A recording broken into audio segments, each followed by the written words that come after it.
LG OLED TV, colores perfectos, imagen perfecta, presenta. Codeca anunció para los próximos días bloqueos en diferentes puntos del país. ¿Qué objetivos tienen estas medidas? De hecho, ¿son efectivas o más publicidad para Codeca? De eso hablaremos esta noche junto a otros temas. Participe con el hashtag SFBloqueo, pero antes, la nota del escenario de estas medidas.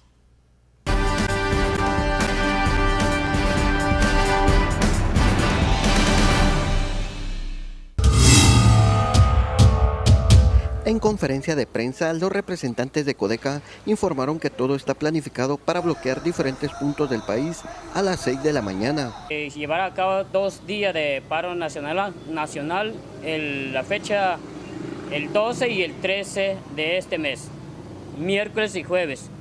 Hora de reunión como Suchitepec, pues nos toca ahí en Cocales a las 6 de la mañana. Dentro de las peticiones está la nacionalización de la energía eléctrica y la renuncia del presidente Jimmy Morales. Y también cárcel y castiga a todos los 110 diputados involucrados en la corrupción, que en lo cual recibieron 250,000 quetzales, equivale a 40,000 dólares, que en lo cual la carretera está en pésimo estado. Durante la visita del presidente Jimmy Morales al municipio de Chicacao, dijo que Guatemala no está para bloqueos. Que Guatemala no está ni para paros, ni está para bloqueos. Guatemala quiere producir, quiere trabajar, y si ellos verdaderamente son representantes del pueblo, que a los que menos tienen que bloquear es al pueblo.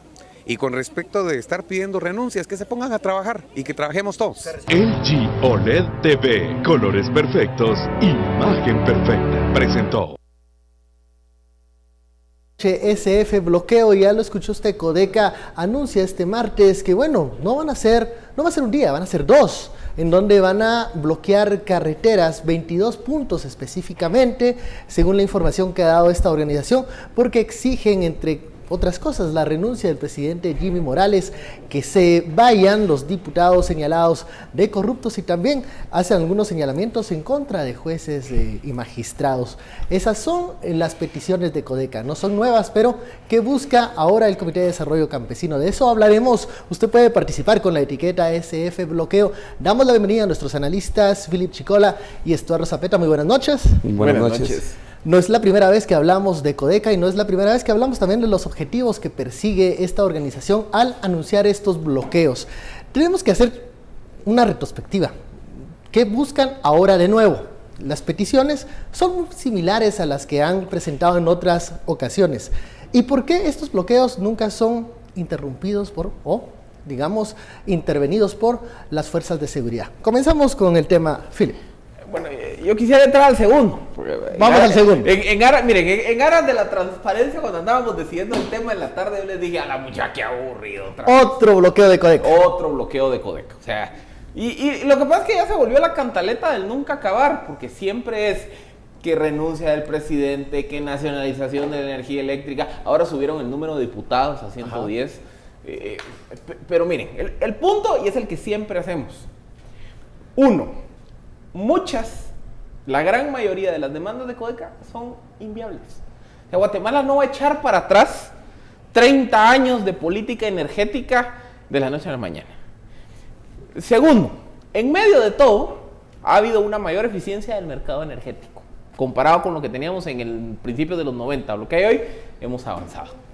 Tercero, a mí me gustaría que me dijeran quiénes son los 110 diputados, porque si hasta la CICIG y el MP están todavía en el proceso de armarlo. Estamos esperando y Codeca ya sabe, por ejemplo. Por eso les digo, a ver, y Daniel, también miembro de este espacio, constantemente ha desmenuzado muchas de las propuestas de Codeca y llegan a la conclusión que son en la mayoría de casos inviables. Y por último, entramos siempre al tema de los bloqueos. Es que miren, y por eso yo quiero atender la segunda perspectiva. ¿Por qué las autoridades no hacen algo, sobre todo cuando un bloqueo se anuncia con 3, 4, 5 días de anticipación? Aquí estamos viendo el típico caso de un conflicto de derechos. ¿Por qué es un conflicto de derechos? Porque por un lado hay un abuso de un derecho, que es el derecho de la manifestación. O sea, cualquier guatemalteco tiene derecho a manifestar. El problema es el momento en el que en el ejercicio de un derecho yo empiezo a transgredir el derecho de un tercero. Y eso es lo que pasa con los bloqueos. O sea, el día que yo bloqueo una carretera como forma de manifestación, estoy incurriendo en un abuso de derecho porque estoy utilizando mi derecho para violar el derecho del vecino. Hagamos una diferencia entre bloqueo, manifestación o marcha. Miren, el bloqueo tiene como objetivo, como su nombre lo dice, paralizar el flujo del tránsito vehicular. O sea, ahí sí hay un cierre de vías. Hay un cierre de vías. Y por eso es que eligen puntos estratégicos. O sea, eligen, por ejemplo, la entrada a la ciudad en la carretera del Atlántico, en la calzada Roosevelt, los encuentros, Cuatro Caminos, en el cruce como para la carretera hacia Quetzaltenango viniendo desde la costa. O sea, eligen puntos claves de las carreteras del país. ¿Por qué? Porque saben que es donde van a generar más caos. ¿Cuál es la diferencia de una marcha? Una marcha no busca violentar el flujo del tránsito vehicular. Una marcha van apartaditos de un lado de la carretera o eligen una calle particular y el flujo vehicular puede continuar. O sea, no hay una transgresión del derecho de locomoción per se porque hay alternativas. En cambio, si yo voy a la carretera interamericana queriendo entrar a la ciudad de Guatemala en la calzada Roosevelt y me topo con el bloqueo, no puedo hacer nada. O sea, ahí es donde se rompe el derecho. Se ve una transgresión porque no hay una intervención de las autoridades. Si se llega a la Corte de Constitucionalidad, si ya se sabe que va a ser con días de anticipación, si hay personas que se presentan para decir, miren, tengan cuidado, esto va a suceder, tomen precauciones. ¿Por qué no sucede esto, Arno? Bueno, porque las veces que ha sucedido una acción de las autoridades, recientemente las autoridades han parado presas, por eso. En las gaviotas, de hecho hace 2 años, 2015, los 8 agentes de Lobos Grill que actuaron ahora están presos. Entonces sí hay un costo, pero también hay protocolos, ¿verdad? El protocolo tiene que ver, primero se habla con los que están bloqueando, se les pide que se retiren, no se retiran, hay que esperar un número de horas y bueno, se sigue un protocolo que al final la lógica es van a sacar a estos de las carreteras. Yo creo que se le ha quitado fuerza y se le ha quitado poder a las autoridades y mucho se ha hecho en nombre de los derechos humanos. Y no es que los derechos humanos sean malos, al contrario, creo que tenemos que redefinir y regresar otra vez a ese concepto original de derechos humanos, en el cual la persona humana, el individuo, era defendido a partir de un ente que se llama Estado, que tiene el monopolio de la violencia. De hecho, una de las definiciones de derecho es precisamente el monopolio de la violencia que tiene el Estado y lo ejerce cuando un miembro de la sociedad se porta mal con otros. Entonces ahí sería lo saca y le dicen, mire, usted no se portó bien, lo vamos a separar, ¿verdad? Y para eso hay gradaciones de punitivas, de castigos, ¿verdad? Pero no lo van a hacer porque ahora está supeditado mucho a que si va la autoridad, tiene que ir un representante de derechos humanos. Si va la autoridad, tiene que ir un representante del Ministerio Público. Si va la autoridad, tiene que ir un representante, tiene que ir un representante de todas las, yo creo que ahora quieren meter un representante de la Universidad de San Carlos, que la Universidad de San Carlos tiene representantes casi en todo, ¿verdad? De estos de la observación estudiantil y algo así, para que no haya ningún problema, para que las autoridades no digan, hicimos esto y al final paramos en la cárcel. Entonces yo creo que por eso, menos si antes no las activaban las autoridades para quitar los bloqueos, menos ahora. Hay más temor, hay más preocupación. Lo vimos en las gaviotas cuando, y eso nosotros lo transmitimos, cuando el comisario dice, si no viene la PDH, si no viene el MP y da la lista de toda la gente que sea, no actuamos. Y al final cuando llegaron les dan 10 minutos a los de las gaviotas para que se reagrupen, se reúnan en un lugar. ¿Y cuál es la respuesta de los niños de las gaviotas? Porque son niños al final. Era una lluvia de piedras y botellas y todo eso. Entonces, la autoridad creo que cada vez más y más se va replegando hacia una no acción.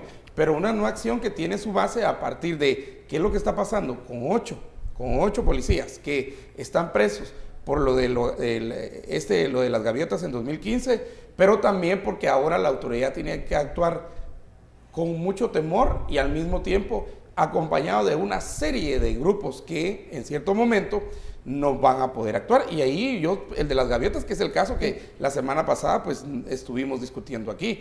Pero hay muchos otros casos en los cuales cada vez las autoridades tienen menos autoridad. Ahora, en estos protocolos que las autoridades y las fuerzas de seguridad utilizan para dialogar, digamos, en un primer momento con estas personas que realizan estos bloqueos, ¿hasta qué punto se debe esperar para hacer uso de la fuerza y desalojarlos? Es que miren, ese es el problema, o uno de los problemas aquí en Guatemala. Uno de los problemas que existe aquí en Guatemala es que muchos de los protocolos de intervención de las fuerzas de seguridad no están sustentadas en ningún reglamento o ley. O sea, son protocolos que se han elaborado desde la Policía Nacional Civil, desde el Ministerio de Gobernación, en algunos casos en mesas multisectoriales, pero aquí en Guatemala no hay una ley del uso de la fuerza. Ya lo decía Estuardo, una de las funciones del Estado es el uso de los medios legítimos de coerción, dígase la fuerza. Y el uso de la fuerza tiene que ser legal, racional y proporcional a la amenaza. Aquí en Guatemala el problema es que no hay un marco jurídico que me establezca los criterios sobre los cuales se pueden desarrollar esos protocolos. Y por eso después entramos en este tipo de debates respecto de en qué momento la autoridad lo debe de usar o no, o si la autoridad violó o transgredió el límite racional del uso de la fuerza. ¿Qué hay en otros países, por ejemplo? En otros países hay marcos legales que sirven para proteger tanto al ciudadano de que las autoridades no vayan a usar arbitrariamente la fuerza en su contra, como al policía o a la fuerza de seguridad, que está para que el día que él use la fuerza, y lo está haciendo en el marco del protocolo y de la ley, no le vayan a caer al día siguiente. A ver, algunos ejemplos, por ejemplo. Si no estoy mal, en Argentina hay una ley muy interesante de utilización de la fuerza, que básicamente lo que dice es, mire, la fuerza de seguridad está autorizada a utilizar, si no estoy mal, creo que eran 4 niveles de fuerza. Cuando la situación no representa ningún riesgo, ni para el agente de seguridad, ni para otros ciudadanos, la autoridad solo puede utilizar órdenes orales, órdenes expresas. Puede pitar el pito, puede gritar o hacer una fuerza. Si derivado de esa orden, la persona a la que se le está dirigiendo no acata, entonces la autoridad ya puede hacer uso marginal de la fuerza. Uso marginal de la fuerza puede ser sacar, por ejemplo, el batón de policía. O en el caso, por ejemplo, de una movilización, utilizar herramientas para mover a los manifestantes. El tercer grado es cuando hay un aparente riesgo a la integridad del policía o de otras personas. Y en esos casos se recomienda el uso de fuerza no letal. Por ejemplo, en el caso de manifestaciones, hemos visto en televisión internacional la utilización de estas tanquetas de agua. Es fuerza no letal. O sea, yo puedo disolver la manifestación sabiendo que no estoy poniendo en riesgo la vida ni la integridad de las otras personas porque estoy usando agua. Y estoy logrando el objetivo de o los gases lacrimógenos, ya cuando sube de intensidad. Con un ciudadano, o por ejemplo, en el caso de una interacción vis a vis entre un policía y un ciudadano que representa cierta amenaza a la integridad, utilización de fuerza no letal es como, por ejemplo, el batón o estas armas eléctricas, los tasers. Y el último grado es cuando la autoridad reconoce que existe un riesgo para su vida o para la vida de un tercero. Y solo en ese caso se autoriza la utilización de la fuerza letal. Entonces, ¿qué pasa? Sobre esas categorías se desarrollan los protocolos. Entonces, si yo, policía de tránsito, paré a Estuardo en la noche y Estuardo no puso resistencia, pero yo saqué mi pistola y se la apunté, yo estoy haciendo una transgresión, el protocolo. Cae. Pero al mismo tiempo, si yo, agente de tránsito, paro a Estuardo, por favor, bájese del carro, y Estuardo me saca una pistola, en ese momento mi vida está en riesgo, yo puedo. Lo ideal sería utilizar una fuerza no letal, pero si mi vida está en riesgo, yo puedo usar la fuerza. Pero lo que ocurre es que si no hay un marco legal que me establezca todos estos criterios sobre los cuales construir los protocolos, yo puedo utilizar mi pistola contra Estuardo y el día siguiente me van a decir, no, pues te En abusaste, te persigo. En este penalmente. momento es muy arbitrario el mecanismo para desalojar o intervenir en este tipo de bloqueos, que eso nos puede dar buenas decisiones de parte de algunos integrantes de las fuerzas de seguridad y también decisiones equivocadas en algún momento por los mismos policías, por los mismos agentes Pero, que estén te digo, en el lugar. Y por eso es que las autoridades deciden no accionar, básicamente por lo que estás diciendo. Porque si no está claro el parámetro sobre el cual tiene que accionarse, entonces no van a hacer. Y ha empezado una moda en todos estos grupos en Guatemala que me ha parecido, no es nueva, ¿verdad? Ha regresado, digamos, una moda, y moda entre comillas, de manifestación, por la cual primero se ponen barricada de niños, luego se pone barricada de mujeres, tienen que incluirse ancianos, se pone un poco de barricada de discapacitados y hasta atrás está una barricada de hombres, ¿verdad? Y eso, el objetivo de eso es que las fuerzas no pasen a, digamos, hasta la tercera barricada. Y que una Como vez un escudo humano, sí, digamos. los escudos humanos, una vez sean conformados por niños, la fuerza simple y sencillamente ahí no puede estar. Si nos hemos percatado, por ejemplo, en el caso de las gaviotas, las autoridades han llegado sin armas. Esa es una de las cuestiones que han llegado pues con lacrimógenas, pero ellos no llevan armas. Ahora, por ejemplo, si en realidad nosotros o las fuerzas de seguridad tuviesen protocolos definidos, la utilización de menores de edad, niños o de mujeres para integrar estas filas, eso también debería darte un parámetro de decir, ahí están haciendo las cosas de una forma equivocada. Aquí es donde yo siento que también hay otro marco legal pendiente de desarrollar en Guatemala, que es una regulación de las manifestaciones. Que se escucha muy así como, ¿qué va a pasar? Porque miren, Es un área gris, digamos. El problema que hay hoy es que en general la manifestación no está regulada. Y el argumento sería que regular la manifestación sería inconstitucional, ese sería Pero- el argumento de Pero entrada. miren, levantarían algunos temores, al menos. No, porque miren, la regulación de la manifestación se hace, cuando yo regulo un derecho, yo lo hago, primero, para garantizar el ejercicio del derecho, y segundo, para evitar que terceros salgan afectados por ese derecho. Les pongo caso paradigmático. A ver. La ley de libre emisión de pensamiento.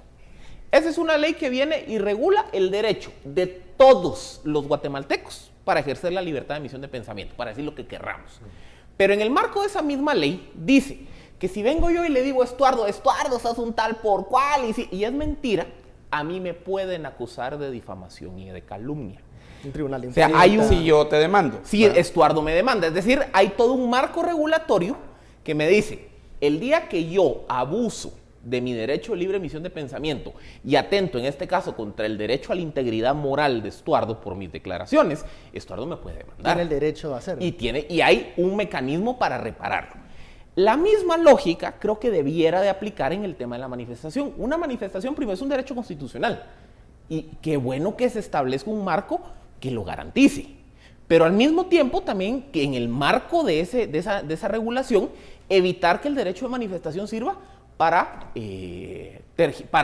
atacar derechos de terceros. Entonces, por ejemplo, en Chile hay una ley que a mí me encanta honestamente, que dice, yo si quiero hacer una manifestación, que puede ser de todo tipo, religiosa, deportiva. Hemos visto de los universitarios, ¿no? De universitario o político.